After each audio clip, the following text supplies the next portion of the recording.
Thank you puri sir.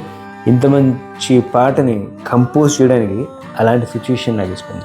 కొన్ని విషయాలు చెప్పాలి పూరి గారి గురించి, అలాగే ఈ పాటకు సంబంధించిన చిన్న అవంతరాలు వచ్చాయి. సో అది చెప్పాలి, మీకు షేర్ చేసుకుందాం ఉంది. అయితే నేను లాస్ట్ ఒక పాట పాడాను, ఆ పాట గురించి నేను మీకు షేర్ చేయలేదు. తడి పెదవులే అనే పాట.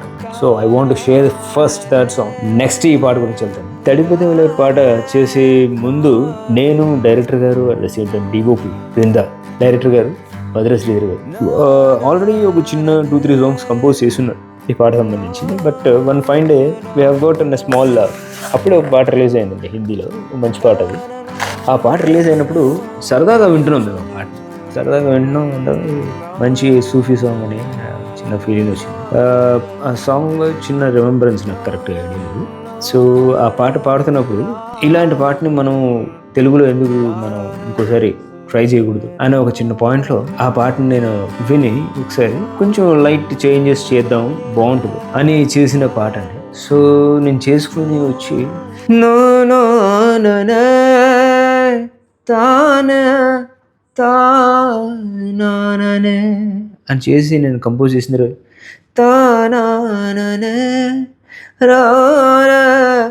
తారే ఈ కంపోజిషన్ చేసుకున్న తర్వాత ఇమీడియట్గా నేను వచ్చి వినిపించడం, వాళ్ళు ఓకే అయిపోవడం.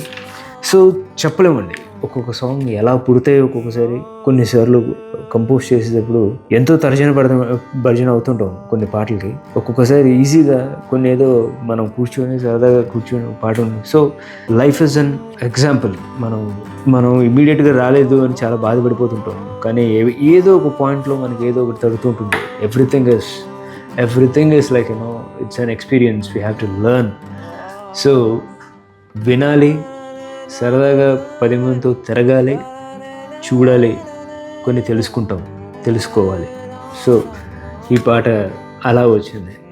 నెక్స్ట్ వీడియోలో సువ్వి సువ్వాల మా పాట గురించి పూరి గారితో జరిగిన చిన్న పాయింట్స్ చాలా ఇంట్రెస్టింగ్గా ఉంటుంది, తెలుసుకోండి. So I want share with you people. Do watch. Love you all.